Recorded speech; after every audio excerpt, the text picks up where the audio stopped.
I found something else. I teased you with this, Brian. Hear me? I'm rattling the papers. I teased you with this earlier. This was a letter, and this is the era where I have the originals because we were faxing everything, right? It's like to, from, pages. Rick Bassman, you recognize that name, right? I do. And it's funny you bring this up. Every year or so, someone will post something like, hey, look what he said. He's responding to Jim Cornette. He's challenging Jim Cornette. And I'm like, yeah. I thought he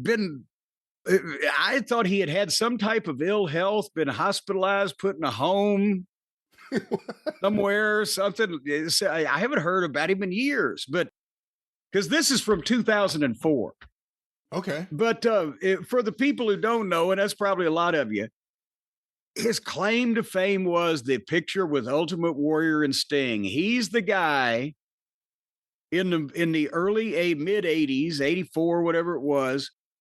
He had some kind of gym in California, in Los Angeles, and he was looking to somehow get in the wrestling business. You want to get in the wrestling business, kid? And Sting and Warrior, Steve Borden and Jim Hellwig were two of the bodybuilders that he recruited from the local Southern California gyms to try to the early publicity pictures, you've probably seen them, Brian, is him with these 4 muscle guys, right? It was like Power Team USA or some kind of shit. And anyway, the other 2 flaked off somewhere, whatever the fuck, who knows?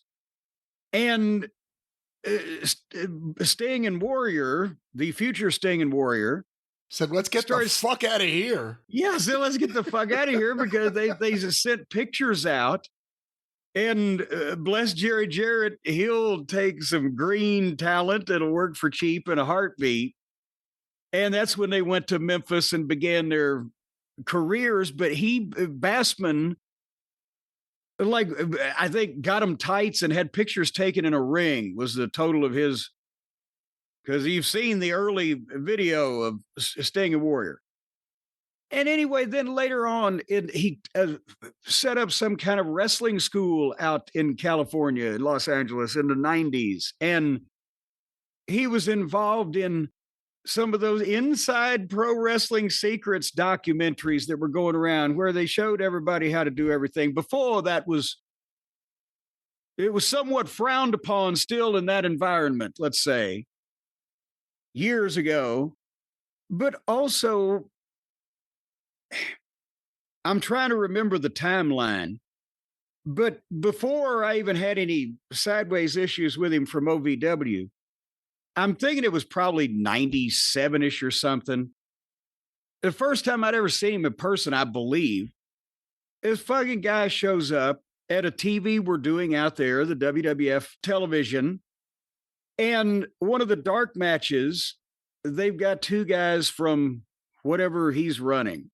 And one of them, man, I'm trying to think of it, is Howard. Tom Howard was his name. I remember him, yeah.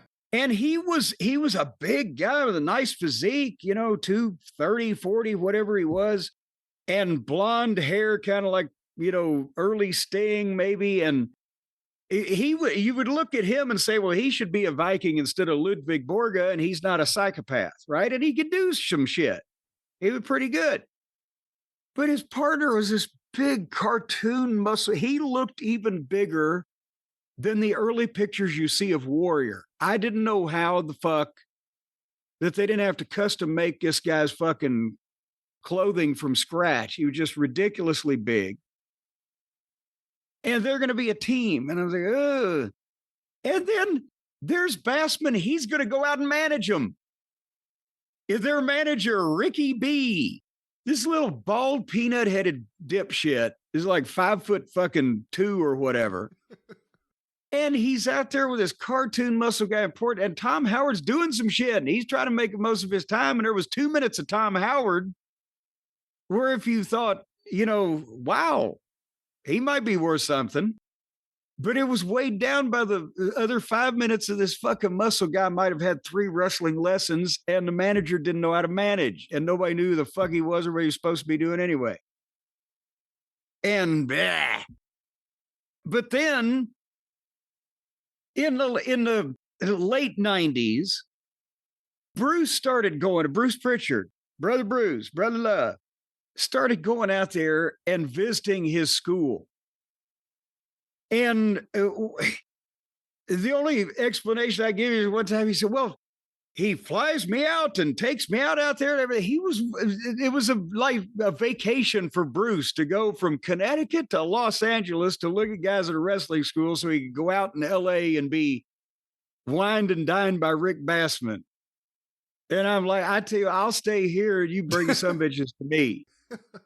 But anyway, and to be fair, they did find Cena and they did find Victoria because they were in LA at a gym, right? That's what Bassman kind of like, he got in the wrestling business the same way the people who buy a McDonald's franchise get in the restaurant business.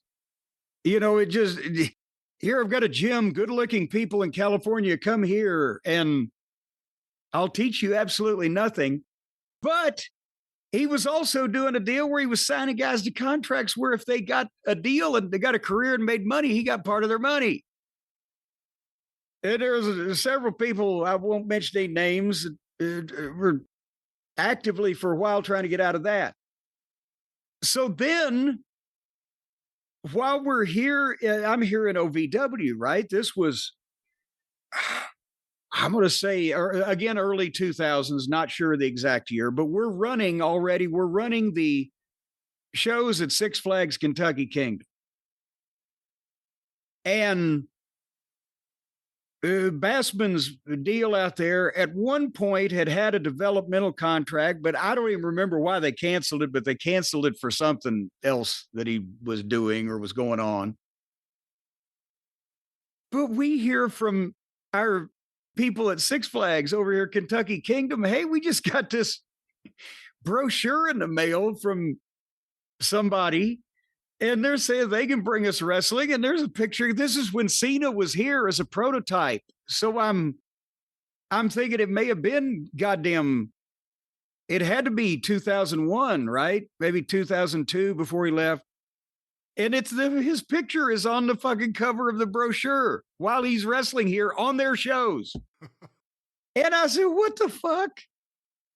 And anyway, come to find out, Bassman and his gimmick school out there had sent brochures to every Six Flags amusement park in the country.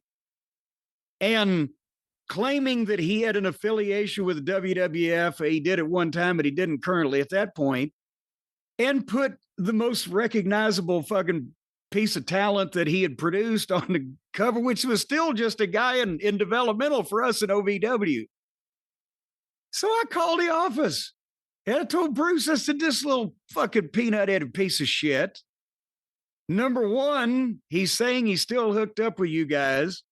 And number two, he's fucking with our Six Flags people. And whatever Bruce did, I then called the number on the brochure, which I assume was Mr. Bassman. And I told him something to the effect of, if he ever got in contact with you can do whatever you want with Six Flags New Jersey, motherfucker. But if you ever contact our fucking people again, they will find you in a ditch. So I've always had a fond, relationship with this guy, right? Yeah, you haven't even gotten to the letter yet. It's already a great story. So anyway, I didn't remember that this happened until, again, looked at this letter, but the letter is to Tom Pritchard. And I still don't remember all of it, but apparently it happened because I'm responding to it. And this is from April of 2004. And it says, Dear Doc, Dr. Tom, to say I was stunned to hear of Rick Bassman's business offer would be an understatement. So I'm responding on paper so there could be no misrepresentation of my stand on this issue. Professionally, I think it's a wonderful idea for the OVW champion and myself to travel to UPW and in some heel way protecting the credibility of the champion and promotion. Screw the UPW champion out of the title with an angle afterward to shoot a rematch for the following week. In that match, as a professional, the OVW champion would put the UPW champion over clean after my interference had been foiled by any UPW babyface, parentheses, S, or faces. Before the match via the internet, I could, in my own inimitable way, convince the internet marks that no matter what they think about wrestling or think they know, I hate Rick Bassman, and shit would probably take place at the event, and that I was bringing a 7-foot giant, Matt Morgan, to humiliate the UPW champion. During the week, as a visiting wrestling school trainer, it would be natural for me to conduct seminars, explain psychology to the local students. So that was the offer that he was trying to pitch. Hey, because I'd probably knocked him at that point somewhere or called the office on him or something. Hey, what about if he brings the OVW champion out and we do an angle with his guy and my guy and a blah, blah, blah, blah, blah, right? So I'm responding to the idea that he is pitched with what I think is a very professional response, correct? Thus far, yes. Well, I continue. That's as a professional. Personally, this little cretin has so much heat with Danny Davis and myself that I cannot begin to describe it. Exposing not only the business, but how it's worked on national TV documentaries and train at home tapes. I forgot about that. He was doing that too. Taking percentages of the boys' hard earned money after they paid him to go to his school, etc. And again, the Six Flags. Who is this little fart that he is qualified to run a wrestling school to begin with? He's never taught anyone anything except how to write a check, and he would not even be a blip on the wrestling radar screen if not for his habit of smartening up everyone in the world and running a fast food wrestling school. Anyway, and if I did conduct a seminar, my advice to everyone there would be to run from this shyster as fast as you can and try to find a legitimate school. So that actually there's a page too. Personally, there's no amount of money on earth that would convince me to in any way lend credibility to Bassman's feeble attempts to ruin the wrestling profession. But as a professional, in the words of Ted DiBiase, every man has his price. You want to hear this? Oh, let's hear what your price is. Yeah. This is like one of those Heyman pitches. Well, I offered Jim Cornette and the OVW champions live appearances, the trip, angle, promotion of same, matches, and seminars. Because I believe he also pitched, well, he can do a seminar while he's out here. And all ancillary elements is $50,000.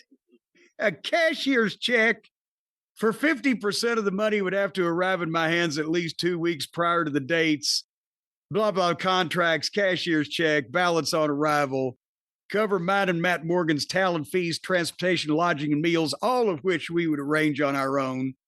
And if there any part of this arrangement would be reneged on, a 7-foot giant would wreak some type of havoc, and I would explain it on the internet for the rest of time. And I said, as I'm ambivalent about the answer either way, I will await your reply if any of this proposal. I don't have any other paperwork on it, so I don't think I heard back. See, Matt Morgan needed someone like this to talk for him on TV, even though he could talk. But what, I mean, you're building this up. I want to see Matt Morgan go out there and start kicking everyone's ass. Anywho, so that it's always something. Every time I stick my hand in the pile here, I find something to remind me of somebody else that tweaked me off at some point in time. It's so interesting, too, because obviously he would have known that he tweaked you off before he said whatever he said to Tom Pritchard, so that Tom Pritchard ended up as the intermediary or whatever you want to say in this, the liaison, attempted liaison in this situation. Yes. He had to know that, but it makes you question then anything after that. And it makes you, there are other people out there. How much of what they say is what you do? Just saying what you think and what you do versus Hey, we're actually working an angle. Now that we're talking, why don't you come work for me? Why don't you come appear on this show? That's what the Young Bucks, remember that's what the Young Bucks thought years ago? Well, yeah, see, we were never even talking. I never talked to this fucking guy. But I think, as I said, I think that I had either knocked him or stooged on him in the office recently enough that he had this idea, because he's a mark. It'll get some attention. Hey, let's do an angle with the developmental and the blah, blah, blah and everything. And if people will believe it. So I said, yeah, I'll make them believe it. All right. But anyway. When I did Yama pit fighting, he was representing MMA fighters at that point. So he was. That's right. There. Yeah. That's right. He was doing that. It just. Can I tell you something? How many different brands of jock can he sniff? I'm sorry, go ahead. I'd put money down that he was leaking stuff to Dave Meltzer. Because Dave Meltzer had some shit in there that was almost right.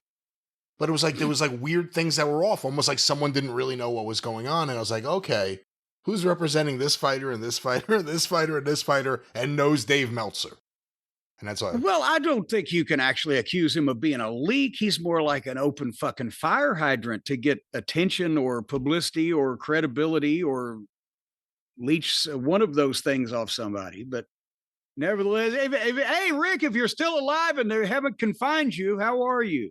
Love to see you. Never. The other thing. One other thing I'll just say though, even the offer after Cena, forgive me for not knowing my UPW history or whatever it is. Who did wrestle? Did they have a champion? Did they have anyone of note? Was it anything like CZW had a little bit of a following when Ring of Honor and CZW did their thing. That's why it worked. No, I don't know who any of his folks were at that point in time. Let's do a cross-country inter-promotional feud between OVW and UPW. He was wanting to get over with the audio or with the Office. That's what he was in some kind of way, and the Office and or the internet. Not actually like it would sell large numbers of tickets for any reason. It was just some fucking markish thing.